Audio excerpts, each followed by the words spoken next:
आज की इस वीडियो के अंदर हम डिस्कस करने जा रहे हैं क्रिस्टोफर मार्लो के एक प्ले द ज्यू ऑफ माल्टा को। तो ये जो प्ले है ये लिखा गया था 1589 से 1590 के दरमियान। और इस प्ले का जो पूरा नाम है ना वो है the famous tragedy of the rich ज्यू ऑफ माल्टा। और अगर यॉनरा की बात की जाए तो ये एक रिवेंज ट्रेजेडी है। और सेटिंग की बात की जाए तो इसकी सेटिंग है माल्टा के अंदर 1565 के अंदर। ये प्ले ना एक यहूदी ताजिर यानी ज्यूइश मर्चेंट जिसका नाम बैराबस है उसकी लाइफ के बारे में है, जो कि माल्टा नाम के आइलैंड पर रहता है। इस प्ले में ना रिलीजियस कॉन्फ्लिक्ट और रिवेंज दिखाया गया है। और आज भी ना इस बात पर बहुत ज्यादा डिबेट की जाती है कि जब ये प्ले एलिजाबेथन ऑडियंस के सामने परफॉर्म हुआ होगा तो उनका रिएक्शन क्या होगा, क्योंकि इसका प्रोटैगोनिस्ट एक ज्यू है। तो आज की इस वीडियो में ना हम इस प्ले के कैरेक्टर्स, समरी, क्रिटिकल एनालिसिस और थीम्स देखेंगे। और आपको बता दूं कि ये प्ले ना मार्लो ने 1565 में होने वाली ग्रेट सीग ऑफ माल्टा से इंस्पायर होकर लिखा था। इसलिए ना इस प्ले की जो सेटिंग है वो 1565 रखी गई है। ये जंग ना ऑटोमन एम्पायर और नाइट्स हॉस्पिटलर्स के दरमियान हुई थी। यहाँ पर ये जो नाइट्स हॉस्पिटलर्स है ना ये क्रिश्चियंस का एक मिलिट्री ऑर्डर था जिसका हेडक्वार्टर माल्टा में भी था। और इस जंग में ना क्रिश्चियंस को विक्ट्री हुई थी। और ये जंग कुल 3 महीने 3 हफ्ते और 3 दिन तक चली थी। तो अब ना हम सबसे पहले इसका जो कैरेक्टर एनालिसिस है ना वो कर लेते हैं।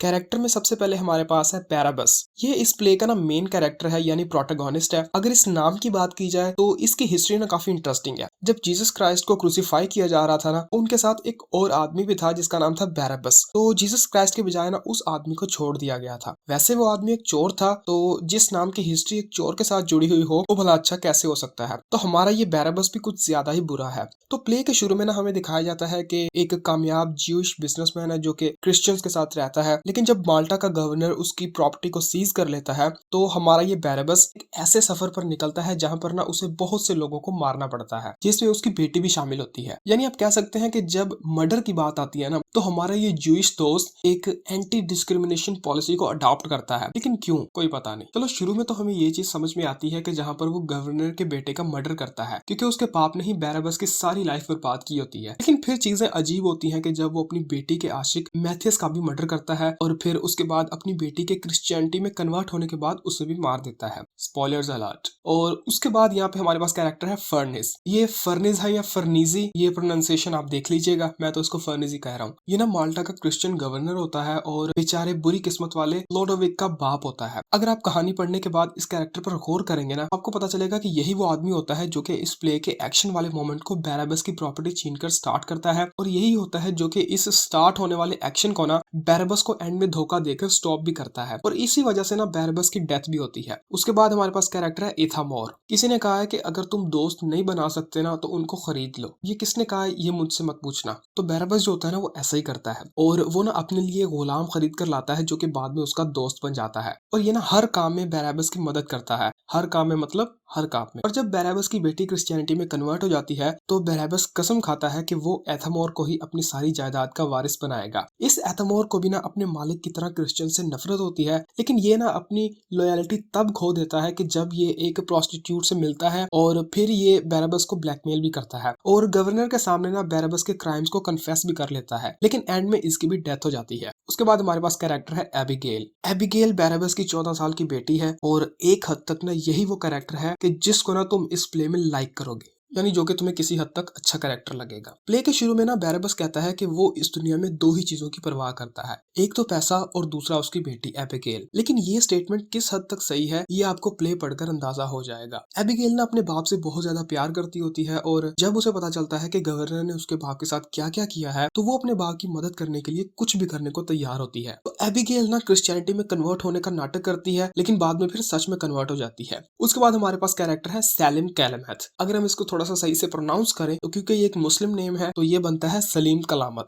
तो ये ना टर्किश सुल्तान का बेटा होता है और उस टर्किश आर्मी का लीडर होता है जो कि माल्टा के गवर्नर से प्रोटेक्शन मनी मांगती है और फिर बाद में माल्टा पर हमला कर देती है। और जब बैराबस उसकी माल्टा को इन्वेड करने में मदद करता है ना किसकी, कैलमत की, तो ये कैलमत ना बैराबस को माल्टा का गवर्नर बना देता है। लेकिन कैलमत ना ज्यादा देर तक माल्टा को रूल नहीं कर पाता। उसके बाद हमारे पास है बेला मेरा। ये इस प्ले में एक प्रोस्टिट्यूट यानी तवाइफ होती है और इस प्ले में बहुत से लोगों की तरह ये भी प्रॉफिट बनाने के चक्करों में होती है और ये काम वो अपनी बॉडी को यूज करके कर रही होती है। लेकिन जब सब लोगों को इस बात की फिक्र होती है कि टर्किश आर्मी ने उन पर हमला कर दिया है इस बेलामीरा को ना सिर्फ इस बात से इशू होता है कि इस हमले की वजह से ना उसका बिजनेस डाउन हो गया है। अब उसे ना बैराबस की दौलत में से कुछ हिस्सा चाहिए था, इसलिए ना ये बैराबस के स्लेव इथामोर को अपने प्यार के जाल में फंसाकर उसे बैराबस को ब्लैकमेल करने का कहती है और वो कामयाब भी हो जाती है। लेकिन उसका प्लान इतना भी अच्छा काम नहीं करता और फर्निस ना उसे जेल में डाल देता है और आखिर में ये बैराबस की वजह से ही मरती है। उसके बाद हमारे पास है पीलिया बोर्सा। ये बेलामीरा का पिंप यानी दलाल होता है और एक दलाल की तरह ना इसमें चोरी चकारी, धोखेबाजी और झूठ बोलने जैसे सारे गुण होते हैं। कुछ टाइम के लिए तो हमें ऐसा लगता है कि बैराबस से पैसे लेने का इसका और बेलामीरा का प्लान कामयाब हो जाएगा और ये ना बड़ी चालाकी के साथ बैराबस के डिनर वाले इनविटेशन को भी ठुकरा देता है। लेकिन फिर भी ना बैराबस जो कि इनके घर में भेस बदल कर आता है वो इसे पॉइजन कर देता है और एंड में ये मर जाता है। उसके बाद हमारे पास है फ्रायर जैकोमो, जो कि फर्स्ट फ्रायर है जो कि इस प्ले में इंट्रोड्यूस होता है। ये जैकोमो जो है ना ये वो वाला फ्रायर होता है जो कि बैराबस की बेटी एबिगेल को एक नन में कन्वर्ट करता है और ये काम 2 बार होता है। कैसे,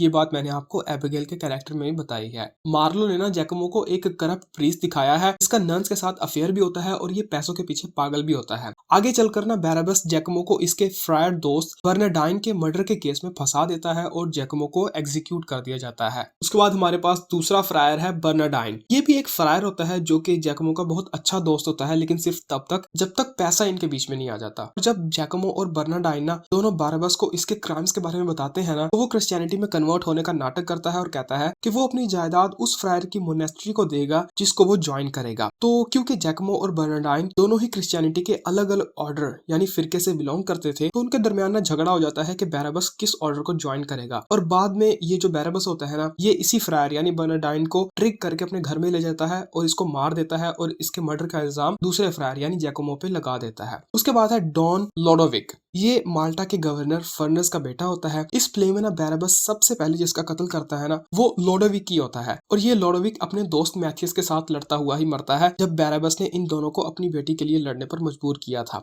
इस कैरेक्टर में भी ना कुछ फ्लॉज होते हैं, जैसे कि पहली बात तो ये कि एबिगेल ना इससे प्यार भी नहीं करती होती और दूसरा ये कि एबिगेल से कुछ ही देर पहले ये मिला होता है और अब ये इसके लिए अपने दोस्त से लड़ने के लिए भी तैयार हो जाता है। और तीसरा ये कि जब इसे पता चल जाता है कि एबिगेल को मैथियस पसंद करता है, ये फिर भी एबिगेल के पीछे जाता है जो कि ब्रो कोड की बहुत बड़ी वायलेशन है। उसके बाद हमारे पास है डॉन मैथियस। ये माल्टीज क्रिश्चियन होता है जो कि एबिगेल से प्यार करता होता है। अगरचे मैथियस की माँ कैथरीन इस बात को पसंद नहीं करती होती कि उसका बेटा एक ज्यूइश लड़की से शादी करे, लेकिन मैथियस को इस बात से कोई फर्क नहीं पड़ रहा होता। ये इस प्ले में ना सबसे ज्यादा मासूम कैरेक्टर होता है, यानी सच में इसने तो कुछ भी नहीं किया होता इस प्ले के अंदर, बस ऐसे ही ना ये बैराबस के जाल में फंस जाता है। और जब ये और लोडोविक लड़ाई करते हैं तो दोनों मर जाते हैं, तो दोनों में से मैथियस की मौत जो है ना वो ज्यादा मैटर करती होती है क्योंकि ये प्ले के प्लॉट को आगे बढ़ने में मदद करती है। उसके बाद हमारे पास है कैथरीन। ये मैथियस की मदर है। इसका ना इस प्ले में यही रोल होता है कि ये अपने बेटे को बैराबस से दूर रहने का कहती है और अपने बेटे की ना मौत के बाद पागलों की तरह इसकी मौत का बदला लेने के लिए कस्में खाती है। माल्टा में रहने वाले दूसरे क्रिश्चियंस की तरह ना कैथरीन भी नैरो माइंडेड और प्रेजुडाइज्ड होती है।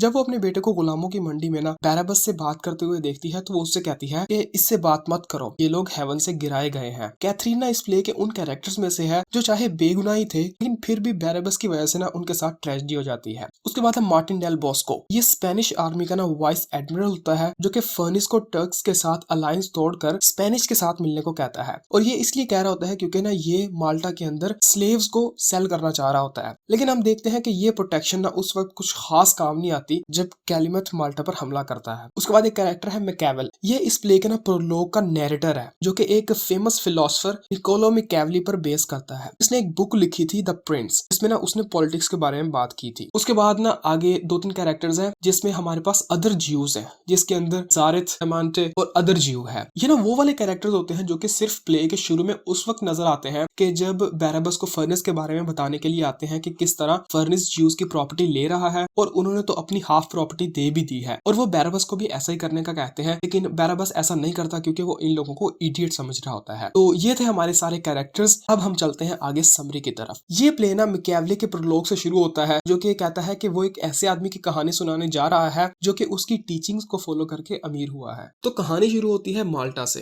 अरे ये वाला माल्टा नहीं, द आइलैंड ऑफ माल्टा जो कि मेडिटेरेनियन सी के पास है। क्योंकि ये ना यॉट से पहले वाले दिनों की बात है, तो उस टाइम ना माल्टा एक वोकेशन स्पॉट होने के बजाय इंटरनेशनल कल्चर, ट्रेड और पॉलिटिक्स का हब है।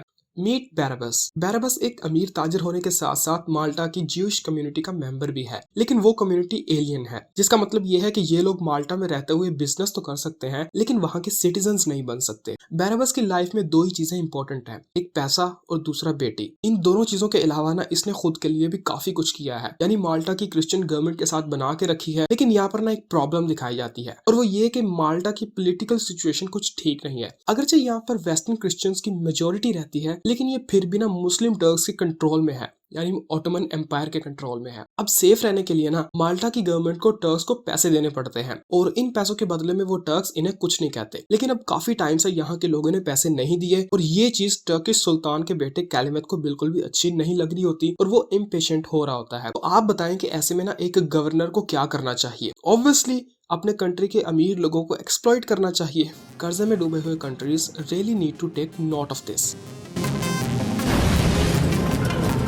अरे खोलो तुम लोग, खोलो तुम लोग।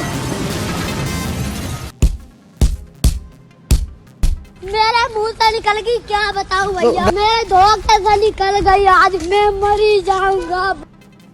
हाँ, तो मैं जेल से वापस आ गया हूँ। तो कहाँ थे हम लोग? अगली बार सोच समझ के बोलना पड़ेगा। तो बैरबस और इसके ज्यूस दोस्त जो थे ना, वो सेनेट हाउस के बाहर जमा हो जाते हैं, जहाँ पर उनको 3 चॉइसेस दी जाती हैं। पहली ये कि या तो वो लोग इसी वक्त अपनी आधी प्रॉपर्टी गवर्नर के हवाले कर दें, दूसरी ये कि या तो वो क्रिश्चियनिटी में कन्वर्ट हो जाएं, और तीसरी ये कि अगर वो पहली दोनों बातों को नहीं मानते ना तो उनको अपनी पूरी जायदाद से हाथ धोने पड़ेंगे। तो बैरबस तीनों कामों से मना कर देता है और फर्नेस उसी टाइम उसकी सारी प्रॉपर्टी को लेकर उसके घर को एक ननरी में कन्वर्ट कर देता है। ननरी मीन्स जहाँ पर नन्स रहती हैं। लेकिन फर्नेस को ये बात नहीं पता होती कि जिस घर को उसने ननरी में कन्वर्ट किया है उस घर में ना सोने से भरी हुई एक संदूक है, जिसके बारे में बैरबस ने उसे नहीं बताया। तो अपने बाप के कहने पर ना एबिगेल प्रिटेंड करती है कि वो भी क्रिश्चियनिटी में कन्वर्ट हो गई है और इस ननरी को ज्वाइन कर लेती है। और उसी टाइम ना दूसरी तरफ फर्नेस जो होता है वो स्पेनिश नेवी के साथ टर्क्स के खिलाफ लड़ने के लिए डील कर रहा होता है। यहाँ तक तो साथ ही हो ना, क्योंकि आगे चलकर चीजें बहुत ज्यादा कंफ्यूजिंग होने वाली है। अब जब बैरबस की बेटी इस ननरी में से सोने वाला संदूक निकाल लाती है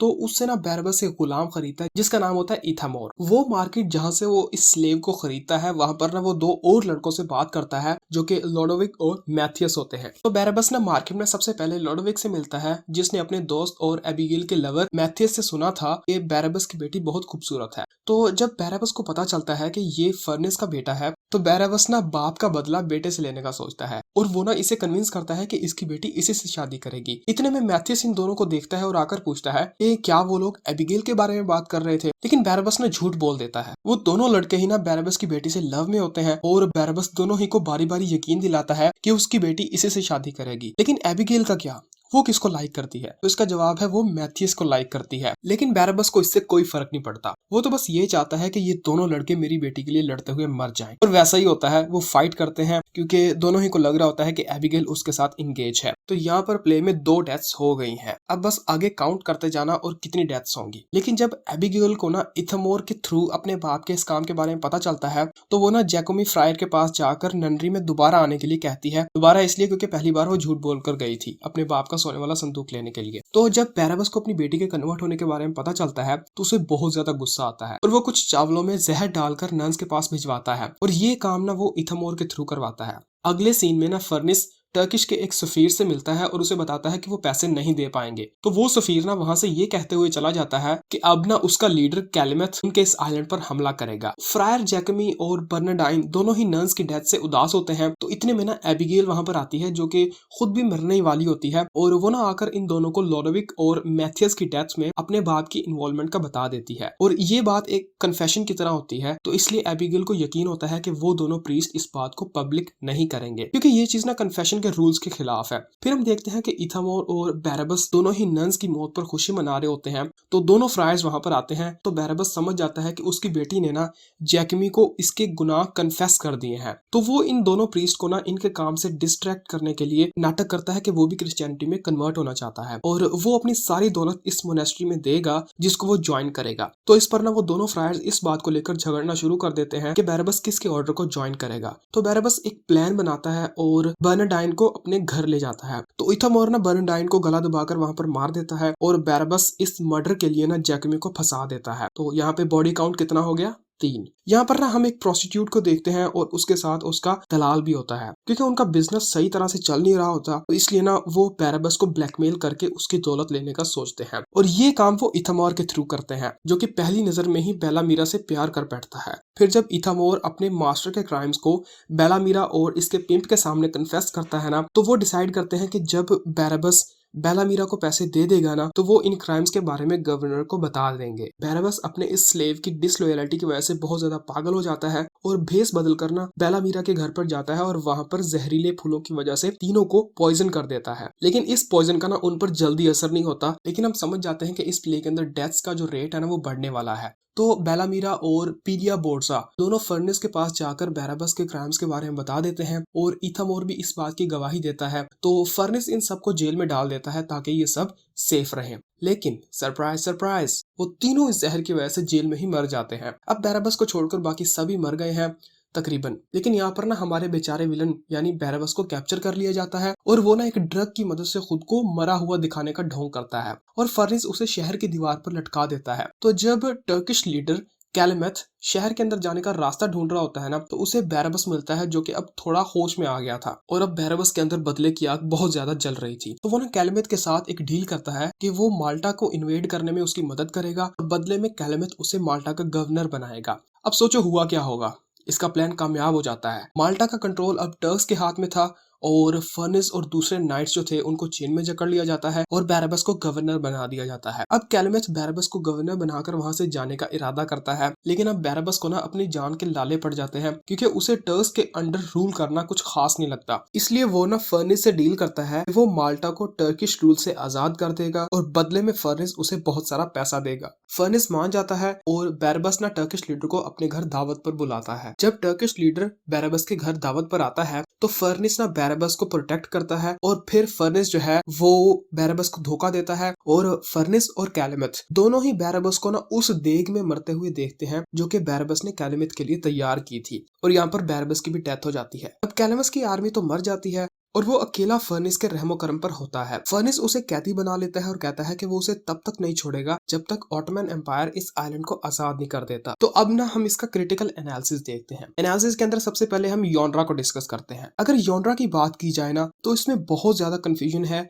कि ये एक ट्रेजेडी है या फिर कॉमेडी, या फिर बहुत से लोग ना इसे टीएस इलियट की तरह ट्रेजिक फार्स कहते हैं। लेकिन हम ना इसको दोनों तरह से देखते हैं। अगर हम इसको एज अ ट्रेजेडी देखें ना, तो ये प्ले बहुत सारे मरे हुए लोगों से भरा हुआ है और एंड में हमारा हीरो जो है, नहीं विलन जो है, चलो जो भी है, वो भी एक देग में उबलता हुआ दिखाया जाता है। और हाँ, सबसे बढ़कर ना इस प्ले के नाम में ही ट्रेजेडी आता है। लेकिन इस प्ले के टाइम पीरियड यानी रेनेसांस के टाइम में ना प्लेज में इस तरह की जो डेथ्स होती थी ना, वो नॉर्मल बात थी। लेकिन इन सब ट्रेजेडीज के बावजूद भी ये प्ले ना एक ह्यूमरस वाइब देता है। यानी सोच के देखो कि एक नोबल आदमी जो कि अच्छी लाइफ गुजार रहा था, एक आदमी की वजह से उसकी सारी लाइफ बर्बाद हो गई। माफ करना अगर इस नोबल वर्ड ने आपको ऑफेंड किया हो, लेकिन इस स्टोरी को सुनकर आपको ये ख्याल नहीं आया कि जिस एक आदमी की वजह से इसकी लाइफ बर्बाद हुई, उसको छोड़कर बैराबस ने बाकी सबको मार दिया, यहाँ तक कि अपनी बेटी को भी, जिसने सिर्फ अपने रिलीजन को चेंज किया था। अब अगर एज अ कॉमेडी इसको डिस्कस करें तो इसका जो एंड है ना, वो इस प्ले को एक कॉमेडी की शेप देता है। यानी सबसे बड़े दो खतरे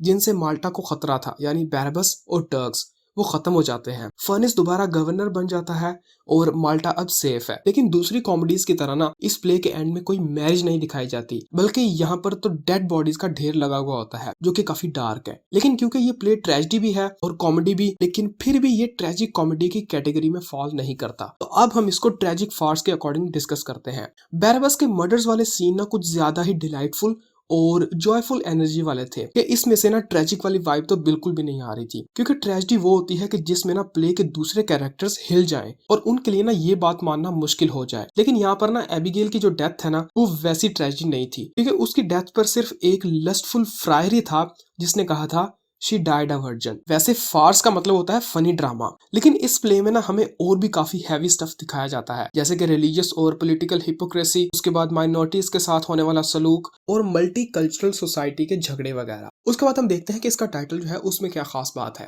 काफी स्ट्रेट फॉरवर्ड सा टाइटल है, यानी द ज्यू ऑफ माल्टा, यानी बैराबस एक ज्यू है जो कि माल्टा में रहता है। लेकिन यहाँ पर जो गौर करने वाला वर्ड है ना, वो है ऑफ माल्टा, क्योंकि अगर आपको याद हो तो मैंने शुरू में ही आपको बता दिया था कि बैरबस माल्टा का सिटीजन नहीं है, लेकिन टाइटल में बताया गया है कि अगरचे माल्टा के लोग उसे एक्सेप्ट नहीं करते, वो फिर भी माल्टा से बिलोंग करता है। मे बी इससे मार्लो हमें ये सजेस्ट करने की कोशिश कर रहा हो कि बैरबस आज जो कुछ भी है ना वो माल्टा के लोगों की वजह से है। वो एक साइकोपैथ किलर इसलिए बना क्योंकि वहां के लोगों ने उसे आउटसाइडर बना के रखा। और अगर आप इसके टाइटल वाले पेज पर देखें ना तो वहां पर आपको द रिच ज्यू ऑफ माल्टा का वर्ड भी मिलेगा और प्ले के स्टार्ट में हमें बता दिया जाता है कि ये ज्यू कितना ज्यादा रिच है। अब हम देखते हैं इसकी सेटिंग को। ये प्ले की सेटिंग ना 1565 की रखी गई है, लेकिन अगर आपने ये प्ले पढ़ लिया है ना तो आप सोच रहे होंगे कि ये डेट तो कहीं भी मेंशन नहीं की गई, तो मुझे कैसे पता चला? तो इसका जवाब सिंपल है कि प्ले के एंड में जो वॉर होती है ना जिसमें कैलेमिथ माल्टा को इन्वेड करता है, इस तरह की एक वॉर सच में हुई थी जो कि 1565 में हुई थी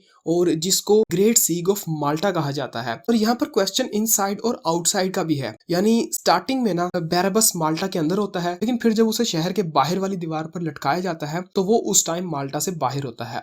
अब यहाँ पे एक फैक्ट है बारबस की नोज के बारे में। अब पता नहीं आपको पता है या नहीं, लेकिन जूस के बारे में ना एक स्टीरियोटाइप बना हुआ है कि उनकी नाक बड़ी होती है, और इस प्ले को ना पढ़ने के बाद आपको कंफर्म हो जाएगा कि ये स्टीरियोटाइप 500 साल पुराना है। क्योंकि जब ये प्ले ओरिजिनली स्टेज पर आया था ना तो बैरबस का जो कैरेक्टर था ना उसने एक नकली नाक पहनी थी। या फिर आप प्ले में ना वो वाला मोमेंट याद करें जब बैरबस एथामोर को एक हार्टलेस क्रिमिनल बनने का कहता है जो कि क्रिश्चियन से नफरत करता है। तो इसके जवाब में ना इथामोर कहता है कि O brave master, I worship your nose for this. अब यहाँ पर इथामोर ये नहीं कह रहा कि मास्टर आप बहुत ज्यादा एविल हो, क्योंकि डेविल की नाक भी बड़ी होती है, बल्कि वो ये कह रहा है कि मालिक आप बहुत ज्यादा ज्यूइश हो, चलो इन क्रिश्चियंस का बैंड बजाते हैं। उसके अलावा जब इथामोर बैरबस को जैकिम और बर्नाडाइन के आने के बारे में बताता है ना तो बैरबस की लाइन है, वो कहता है आई स्मेल्ट देम एरे दे केम, जो कि उसका बड़ा नाक होने की तरफ इशारा है। अब यहाँ पे ना हम कुछ एल्यूशंस की बात कर लेते हैं कि इस प्ले से ना हमें कौन कौन से एल्यूशंस जो है वो देखने को मिलते हैं, यानी हिस्ट्री से। तो सबसे पहले हम बिब्लिकल रेफरेंसेस की बात कर लेते हैं कि बाइबल से कौन कौन से रेफरेंसेस जो है वो इस प्ले में देखने को मिलते हैं। सबसे पहला जो रेफरेंस है वो तो इस नाम का है,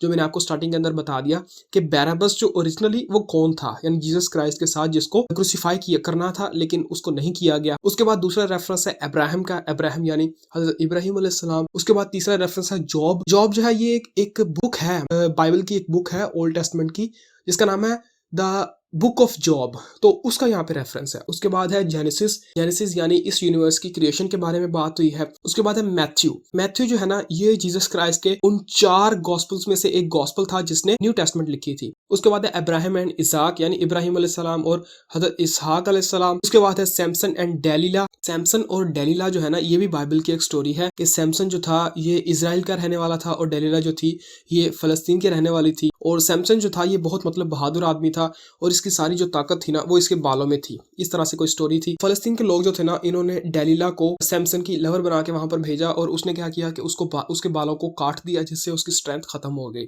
उसके बाद रेफरेंस है केन और एबल का, ये जो एडम के 2 पहले बेटे थे उनका रेफरेंस है। उसके बाद है जुडास। जुडास जो है ना ये यहाँ पे रेफरेंस है कि जीसस क्राइस्ट के पहले जो 12 अपोस्टल्स थे ना उनमें से एक अपोस्टल था, उसका नाम था जुडास, और ये गद्दार था। गद्दार किस तरह से था कि इसने उस टाइम पे जीसस क्राइस्ट को रिकॉग्नाइज करवाया था जहां पे नहीं करवाना चाहिए था। जिस तरह से हम जब जूलियस सीजर की बात करते हैं तो ब्रूनो को हम गद्दार कहते हैं क्योंकि वो जूलियस सीजर का दोस्त था, उसने फिर भी उसको मारा। तो यहाँ पे जीसस क्राइस्ट की बात की जाए तो यहाँ पे जूडस को भी गद्दार समझा जाता है। अब हम बात करते हैं क्लासिकल रेफरेंसेस की। तो क्लासिकल रेफरेंसेस में सबसे पहले हमें एगामेम्नन और उसकी बेटी इफिगन का रेफरेंस देखने को मिलता है। उसके बाद वीनस। वीनस जो है ये रोमन गॉडेस का नाम है जो कि लव की गॉडेस है। ग्रीक मिथोलॉजी में ये एफ्रोडाइटी है इसका नाम। उसके बाद है मॉर्फियस, ये गॉड ऑफ ड्रीम और स्लीप है। उसके बाद है अपोलो। अपोलो जो है ये भी एक देवता का नाम है जिसका आपने सुना होगा, इडिपस रेक्स में भी नाम है कि डेल्फी जो टेम्पल है वहां पर जो ओरेकल है वो इसी अपोलो देवता का है। उसके बाद है दी हाइड्रा। हाइड्रा जो है ये एक वाटर मॉन्स्टर का नाम है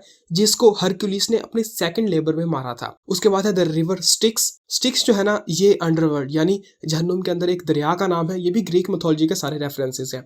तो ये वो वाला दरिया है जिसके अंदर ना जो कैरोन है ना कश्ती वाला जो कि रूहों को लेकर जाता है, अंडरवर्ल्ड से लेकर जाता है, उस रिवर का यहाँ पे नाम है। तो उसके बाद है Jason and the golden fleece. ये तो बहुत ज्यादा फेमस मिथ है। जेसन और उसने जो गोल्डन फ्लीस को ढूंढने के लिए उसका जो कारवां था जिसको एर्गोनॉट्स कहते हैं, तो यहाँ पे ये उसका रेफरेंस है। उसके बाद है बैकस। बैकस जो है ना ये रोमन मिथोलॉजी के अंदर एग्रीकल्चर, वाइन और फर्टिलिटी के गॉड को कहते हैं। अगर ग्रीक मिथोलॉजी में देखेंगे तो इसका इक्विवेलेंट आपको मिलेगा डायोनाइसस। उसके बाद है एडोनिस। एडोनिस जो है ये एफ्रोडाइटी के लवर का नाम है और ये ग्रीक मिथोलॉजी में है। उसके बाद है डिस। डिस जो है ये रोमन मिथोलॉजी में हेडिस के इक्विवेलेंट गॉड का नाम है। तो अब ना हम बैराबस की डेथ के बारे में बात करते हैं। तो वो बहुत ज्यादा वियर्ड तरह से हुई है, यानी एक जलती हुई देग में गिरकर मरना। यानी एक मास्टर जो कि सब लोगों को राइट से लेफ्ट मारता जा रहा था, वो अचानक अपने ही ट्रैप में फंस गया। मार्लो ना इसको और भी बहुत से तरीकों से मार सकता था, लेकिन उसने यही तरीका क्यों चुना तो इसको समझते हैं। अब बैराबस जो है ना वो स्टेज पर एंडिंग सीन में है और वहां से ना फर्नेस रस्सी काट देता है, जिससे बैराबस उस देग में गिर जाता है।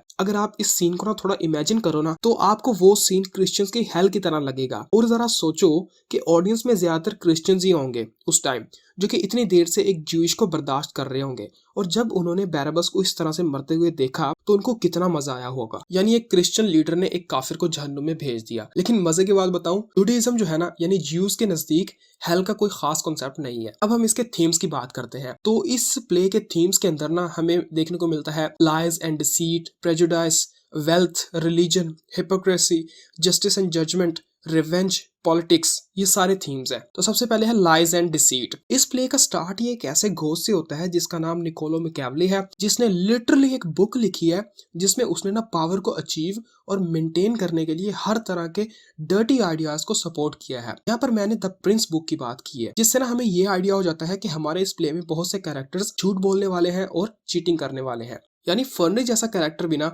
एंड में बैराबस को धोखा देता है। उसके बाद सेकंड थीम है प्रेजुडाइस। इस प्ले में ना हर तरह की रिलीजियस और रेशियल प्रेजुडाइसेस दिखाई गई हैं। यानी ये प्ले इतना ज्यादा रेसिस्ट है कि आज के टाइम में भी ना लोग इस प्ले को स्टेज करने से डरते हैं। उसके बाद है वेल्थ। हमारे इस प्ले में ना लोग फरारी या फिर महंगी आइसक्रीम नहीं खरीद रहे, बल्कि वो लोगों को और पूरे पूरे शहरों को खरीद रहे हैं। फर्नेस को अपने कंट्री को सेफ रखने के लिए मनी की जरूरत होती है, और बैराबस जो होता है वो अपने पैसों से ही उन दो फ्राइड से जान छुड़ाता है। और स्पेनिश भी माल्टा की इसलिए मदद करना चाह रहे थे ताकि वो लोग इस आइलैंड पर टर्किश गुलामों को बेच सकें। एक ऐसी जगह जहां पर ज्यादा पैसा होना मोरली अच्छा होने से ज्यादा प्रायर हो, वहां पर पैसा ही सब कुछ हो जाता है। इस प्ले में ना रिवेंज और रिलीजन से ज्यादा मनी पर फोकस किया गया है। उसके बाद आगे थीम है रिलीजन। रिलीजन क्या है? ये एक ऐसी चीज है जो कि लोगों को एक दूसरे के पास लाती है। ये हमें हमारे पास से जोड़ती है। ये हमें ना और ज्यादा काइंडर और लविंग बनने को कहता है हमारा रिलीजन। ऐसा ही है ना?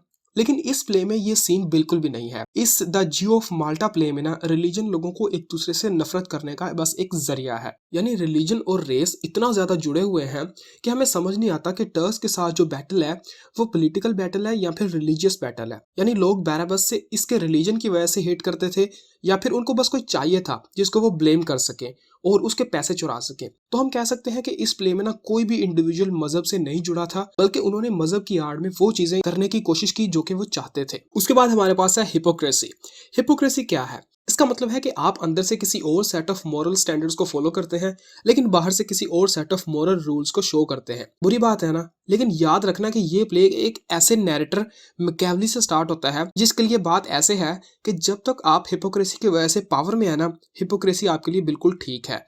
इस प्ले में ना मॉरल से ज्यादा पावर मैटर करती है, इसीलिए हिपोक्रेसी एक पर्सनल सिन के बजाय एक यूजफुल टूल समझी जाती है। उसके बाद है जस्टिस एंड जजमेंट। अगर बैराबस एक टीनेजर होता ना तो उसके साथ जो हुआ है ना, उसके बाद उसने अपने कमरे का दरवाजा बंद करके चिल्लाना था कि उसके साथ क्या हुआ है, क्योंकि फर्नेस लॉ की आड़ में ना उसकी प्रॉपर्टी ले लेता है और बैराबस को जस्टिस नहीं मिलता। उसके बाद है रिवेंज। रिवेंज इस प्ले के थीम्स में से मेन थीम है, क्योंकि इस प्ले का एक्शन ही रिवेंज लेने से स्टार्ट होता है, और इस प्ले का पहला मर्डर भी रिवेंज की बेस पर होता है जो कि लॉडोविक का होता है। लेकिन इस पहले मर्डर के बाद जो कुछ भी आगे होता है ना, वो इस रिवेंज से हटकर होता है। उसके बाद है पॉलिटिक्स। माल्टा जो था ना वो रेनेसेंस के टाइम में जियोपॉलिटिकली बहुत ही अहम जगह थी, जो कि वेस्ट और ईस्ट के दरमियान कॉन्फ्लिक्ट की वजह थी। इस प्ले के एंड होने तक ना आपको एक बात तो समझ आ जाएगी, और वो ये कि पॉलिटिक्स में ना सिर्फ वही आदमी सरवाइव करता है जो कि रूल्स को तोड़ता है। यानी फर्नेस को भी एंड में ना एक स्टेबल गवर्नमेंट के लिए हिपोक्रेसी और डिसीट का सहारा लेना पड़ा था। तो ये वो सारी बातें थी जो कि इस प्ले से रिलेटेड थी। आई होप सो कि मैंने तकरीबन सब कुछ ही कवर कर दिया, लेकिन फिर भी अगर कुछ रहता है तो आप मुझे बता सकते हैं। तो थैंक यू सो मच।